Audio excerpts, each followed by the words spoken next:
Okay, so we're looking at 2.2, number 32, part D. Sage made a particular matrix here. So the kind of thrust of this whole problem is like make a singular matrix with no zero entries, right? Okay, so it sounded like Sage's, this is 100 by 100. Well, it has to. They want it to be. Okay, so it seems like Sage made a singular matrix by doing a row of ones and then a row of twos, and then The rest is you just fill it with whatever. I just put dots.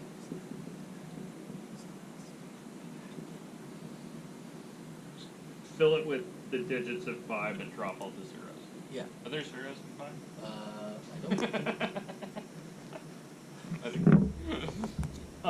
Okay, so whatever. Like this is literally just random trash, not zeros. Okay, so the question was kind of what is the the row picture. This looked like a bunch of planes meeting at the origin in 100-dimensional space. And the first two planes are exactly the same. We've really got this kind of. This is multiplied by a whole bunch of variables, right? X1 through X100. And this is supposed to equal the zero factor, right? Yes. And we're like, okay, so row picture-wise, this is a whole mass of planes through the origin. They're all possibly different, except the first two rows. Column picture is where things got weird. Yes? Now that you've phrased it like that, I can see them as the vectors themselves that make the planes, right?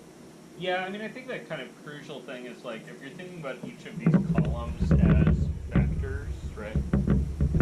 Each of these columns have the same two first coordinates. Right, so if I forget all the other dimensions in the plane, in the x1, x2 plane, right? It's all 1, 2. These are all multiples of the vector 1,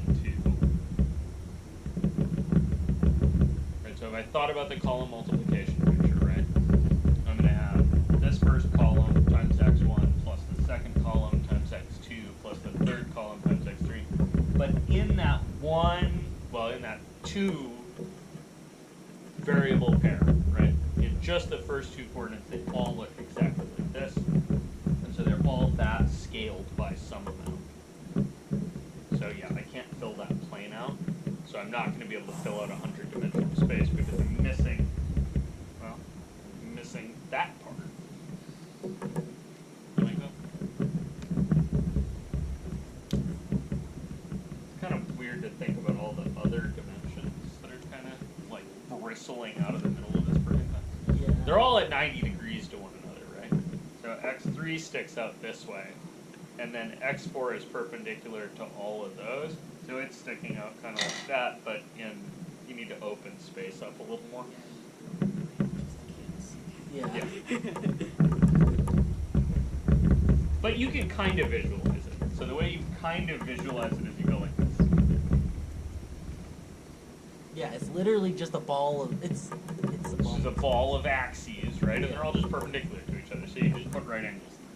My question is, how do you what would be the best way to show that it's truly perpendicular, on just pictorially? Bro, I'm smashing 100 dimensions onto a 2-dimensional surface. It No, ain't gonna look okay. good. No. Let's just 40. There, a lot, just 4. Dude, 3 doesn't look good. Yeah, 3 does. Yeah, exactly. Like, I'm fundamentally projecting. Yeah. The perspective's gonna get distorted. Just be sure. So when I'm looking at row picture, these are planes. Yes. And when I'm looking at column picture, those are vectors that are Scaled and added together. So, in just this case, this is maybe my first column, right? So, whatever kind of X. I did kind of a shitty thing here. I labeled these X1 and X2. X1 and X2 are also playing the scalar roles here. Maybe I should call these. It's essentially me being a little sloppy with X and Y, right? Yeah. Where I'm kind of like plotting a point. Right? Like, okay, so there's an X-axis and a Y-axis.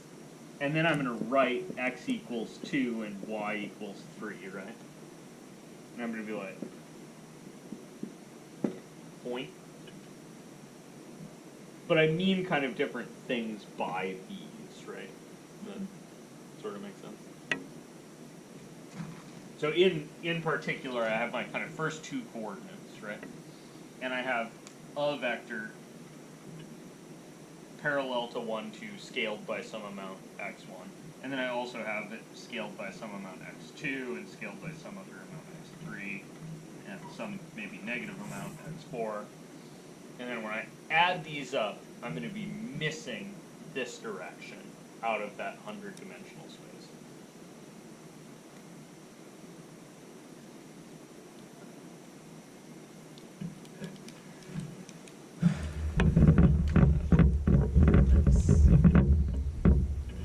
Oh, that makes sense.